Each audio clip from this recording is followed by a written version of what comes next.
ಇಲ್ಲಿಗೆ ಸಭಾಲಕ್ಷಣವನ್ನು ನಾವು ಅಭ್ಯಾಸ ಮಾಡ್ತಾ ಇದ್ದೇವೆ. ಬಾಲಗೋಪಾಲ ವೇಷದಲ್ಲಿ ಮುಂದೆ ವಿಘ್ನಧ್ವಾಂತ ನಿವಾರಣೈಕ ತರಣೀರ್ ವಿಘ್ನಾಟವಿ ಹವ್ಯವಾಟ್ ಎನ್ನುವಂಥ ಶ್ಲೋಕ ಆರಂಭ ಆಗಿ ಗಣಪತಿಯ ಸ್ತುತಿ ಆಗ್ತದೆ.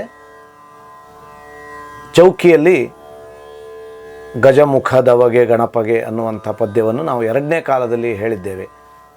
ಹಾಗೆಯೇ ಇಲ್ಲಿ ಅದರ ಒಂದು ಸೊಲ್ಲನ್ನು ಮಾತ್ರ ನಿಧಾನಗತಿಯಲ್ಲಿ ಹೇಳಿ ನಂತರ ನೆನೆ ಇರೋ ಜನರೆಲ್ಲ ಗುಣಯುತನ ಎನ್ನುವಂಥ ಪದ್ಯ ಆರಂಭ ಆಗ್ತದೆ.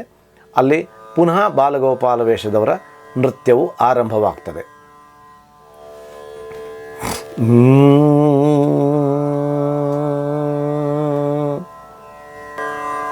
ವಿಘ್ನಧ್ವಾಂತ ನಿವಾರಣೈಕ ತರಣೀರ್ ವಿಘ್ನಾಟವಿ ಹವ್ಯವಾಟ್ ವಿಘ್ನೌ ವ್ಯಾಳಕುಲೇಶು ಮತ್ತ ಗರುಡೋ ವಿಘ್ನೇಭ ಪಂಚಾನನಃ ವಿಘ್ನೋ ತುಂಗ ಗಿರಿಪ್ರಭೇದನ ಪವಿಘಿ ವಿಘ್ನಾಬ್ಧಿ ಕುಂಭೋದ್ಭವ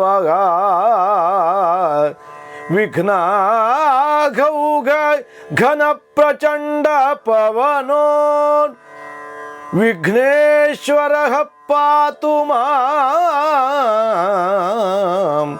ಆ ಆ ಆ ಆ